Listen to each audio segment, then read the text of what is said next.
Bonjour les amis, depuis toujours les orages sont redoutés par les marins et alimentent les mythologies autant que les récits au bistrot du port. Pour illustrer ce danger venu du ciel, je vous emmène à bord de l'Iskra.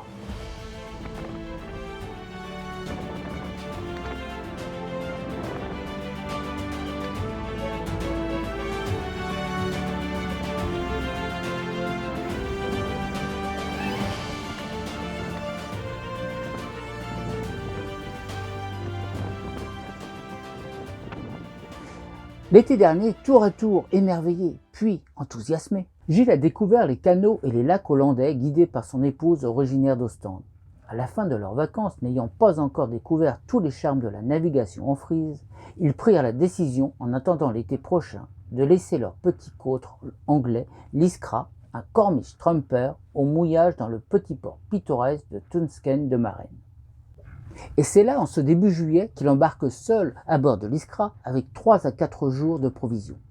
Son épouse, restée avec sa famille, le rejoindra dans quelques jours. Après une petite navigation tranquille, il mouille au lac de Pigmar, à l'est de Grou.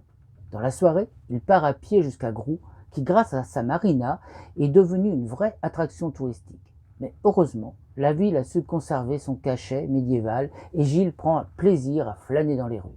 Quand il regagne l'Iskra, la température est délicieuse et c'est avec grand plaisir qu'il s'installe dans le cockpit pour passer la nuit à la belle étoile. Après une nuit réparatrice, il est réveillé par une famille de canards, laquelle, à n'en pas douter, attend son petit déjeuner.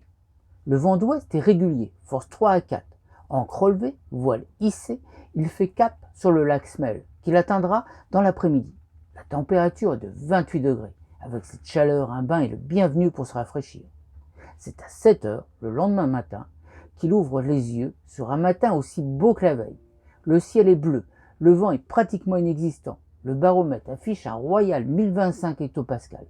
Cette journée s'annonce sublime. Quelques brasses revigorantes suivies d'un solide petit déjeuner, et le voilà naviguant au moteur vers le port industriel de Drachten, situé à 3 km.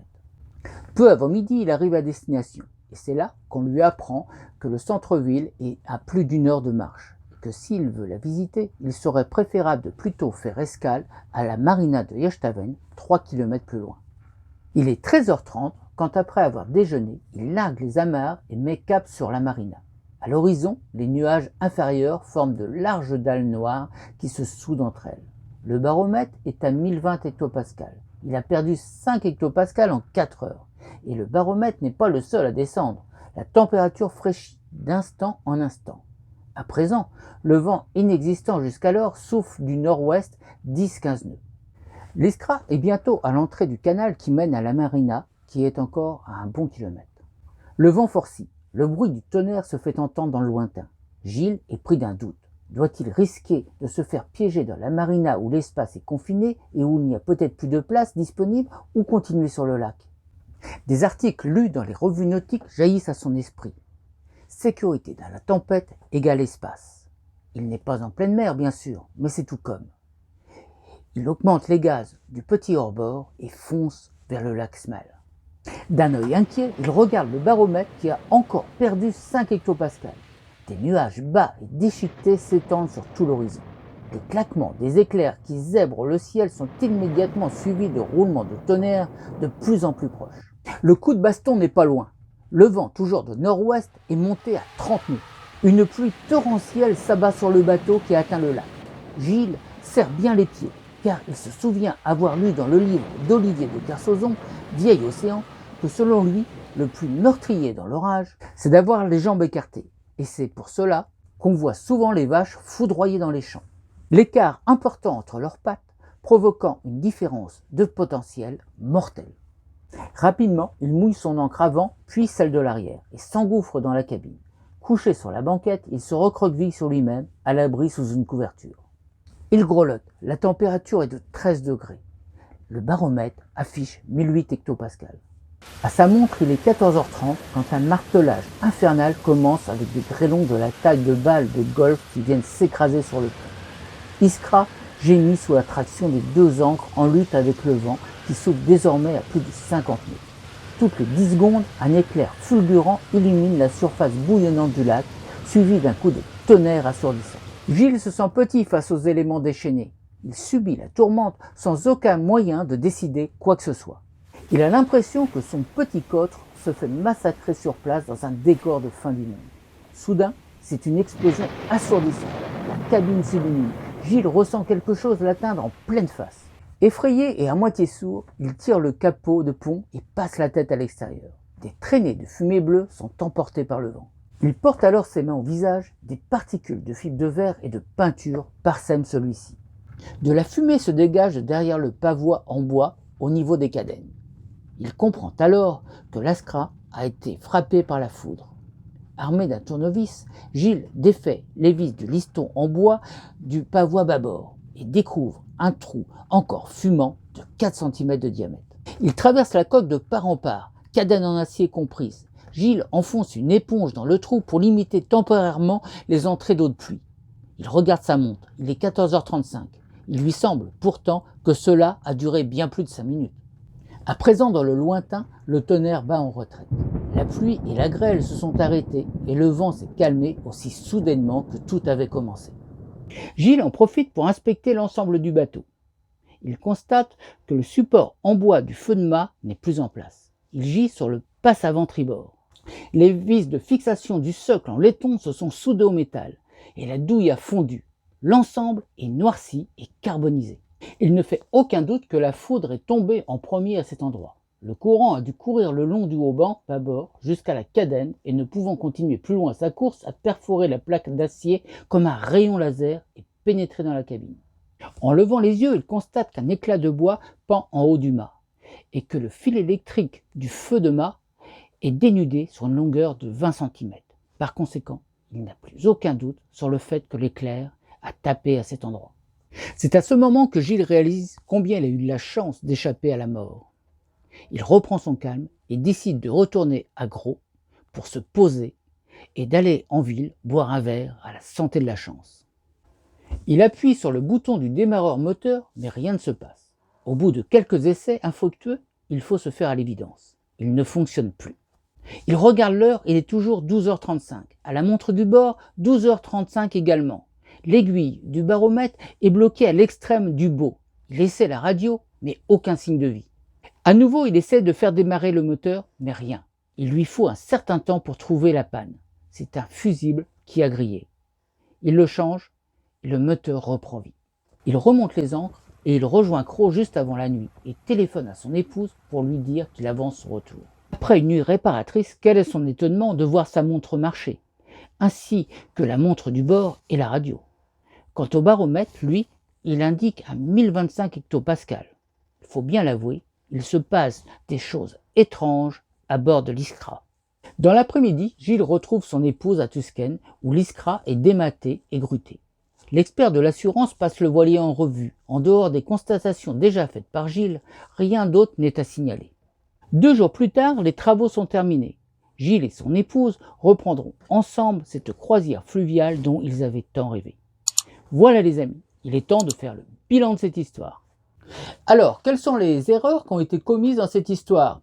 La première erreur, c'était le manque d'anticipation. Il y avait plein de signes qui permettaient d'anticiper l'arrivée de cet orage. Le premier signe, c'était la chaleur très forte qui est souvent avant les orages. Deuxième signe, c'est tous ces nuages qui se sont accumulés, très noirs. Ça, ce sont des cumulonimbus. S'ils sont noirs, c'est qu'ils sont très épais, que la lumière passe pas à travers et ça peut monter jusqu'à plusieurs kilomètres de haut. Même les avions de ligne peuvent les rencontrer à très haute altitude. Donc ça, c'est le signe évident de l'arrivée d'un orage. Autre signe évident, c'est que d'un seul coup, la température diminuait, que le baromètre tombait très vite. Donc tout cela, c'était des signes d'un orage qui allait arriver de façon imminente sur zone. Donc la meilleure façon d'anticiper, c'était de surtout pas partir parce que le bateau était beaucoup plus à l'abri à quai, près de bâtiments qui étaient plus hauts que lui. Donc il pouvait attirer la foudre beaucoup plus que le mât du bateau, le bateau se trouvant plus petit. Donc il était nettement préférable de rester à quai, de doubler ses amarres et de se préparer comme ça à laisser passer l'orage. Alors Gilles est parti quand même et il a eu un doute, il a hésité à aller à la marina. peur de ne pas avoir de place, d'être coincé au moment où l'orage serait là. Et donc il a préféré aller au niveau du lac où il n'y avait plus d'espace, hein. Il se rappelait avoir lu dans des magazines que l'espace était important en cas de tempête. Mais il ne faut pas confondre tempête et orage, hein. Orage, évidemment, il peut y avoir beaucoup de vent comme dans une tempête, mais l'espace est intéressant si vous avez besoin d'avoir beaucoup d'eau à courir pour fuir le vent. Là, dans le lac, de toute façon, il n'y avait pas suffisamment d'eau à courir pour fuir le vent.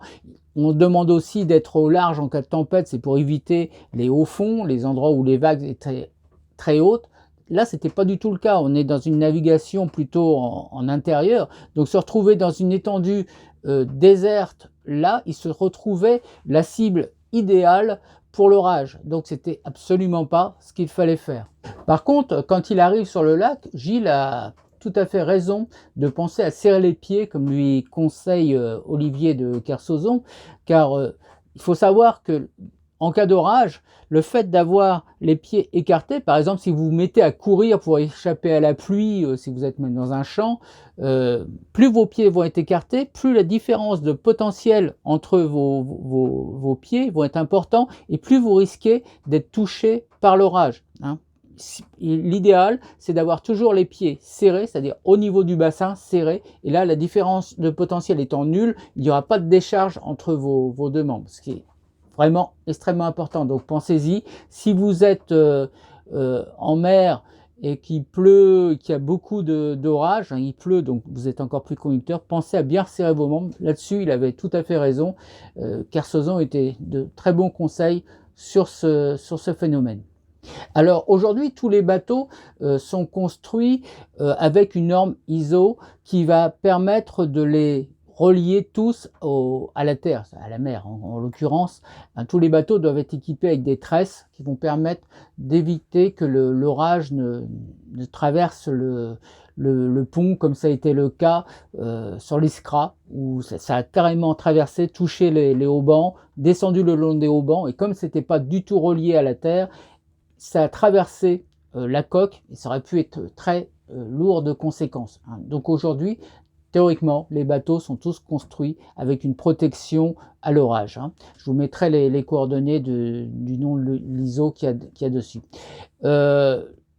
Aussi, s'éloigner de toute surface métallique en cas d'orage, ça c'est la moindre des choses à faire. Déconnecter tout ce qui est électronique, hein, dans son cas, il n'avait pas débranché non plus sa radio, sa VHF, tout ça, ça avait donc grillé. En tout cas, c'était déconnecté à un moment donné, donc ça peut être très lourd de conséquences également. Pensez, si vous avez un bateau ancien et qu'il n'est pas protégé de la foudre, à une chose simple, c'est mettre une chaîne, le mettre à l'eau, relier le mât à cette chaîne, et puis comme ça va vous permettre d'avoir une continuité et que la foudre ne touche pas l'intérieur du bateau, mais aille se dissiper tout de suite à la mer. On voit dans l'histoire que l'électricité est bien passée partout, qu'il y a eu une grosse décharge à l'intérieur, puisque les montres se sont arrêtées, les fusibles ont sauté, donc tout a bien été touché. Pensez une petite chose, en cas d'orage, si vous avez des bijoux métalliques sur vous, que ce soit une alliance, des bagues, un collier, enlevez-les, hein, parce que ça peut aussi capter l'électricité et avoir des brûlures importantes sur votre corps. Enfin voilà quoi, beaucoup de choses à dire. Donc là, on a juste fait le petit bilan, le petit débrief sur cette histoire, mais en cherchant, en me documentant derrière, je me suis aperçu qu'il y avait énormément de choses à dire sur les orages, beaucoup de moyens de s'en protéger, beaucoup de choses à mettre en place. Donc j'ai décidé de faire un tuto complet là-dessus qui va suivre cette vidéo. Donc dans quelques jours, quelques semaines, vous aurez cette vidéo spéciale orage en mer, ce qu'il faut faire, ce que j'ai pu voir à droite, à gauche, les conseils, les normes, tout ça, je vais essayer de faire quelque chose d'assez complet là-dessus. Et on se retrouvera donc sur ce tuto la prochaine fois, parce que vraiment, j'ai des tonnes de choses là-dessus. Donc voilà, j'espère que cette histoire vous a plu. Et puis, n'hésitez pas, comme d'habitude, à liker, à surtout appuyer sur la petite cloche. Les commentaires aussi, j'aimerais en avoir plein, parce que je suis en train de réfléchir à quelque chose là-dessus. J'aimerais arriver à ce qu'on qu'on fasse dans la communauté beaucoup de choses au niveau des commentaires. Je ne sais pas encore comment, mais peut-être que vous avez des idées, donc n'hésitez pas à en parler. Mais bon, je n'ai pas la science infuse, donc c'est tous ensemble qu'on pourra, je pense, y arriver. Donc n'hésitez pas à laisser vos commentaires. Allez, je vous dis à tous bonne journée, bon vent, bonne navigation et à bientôt.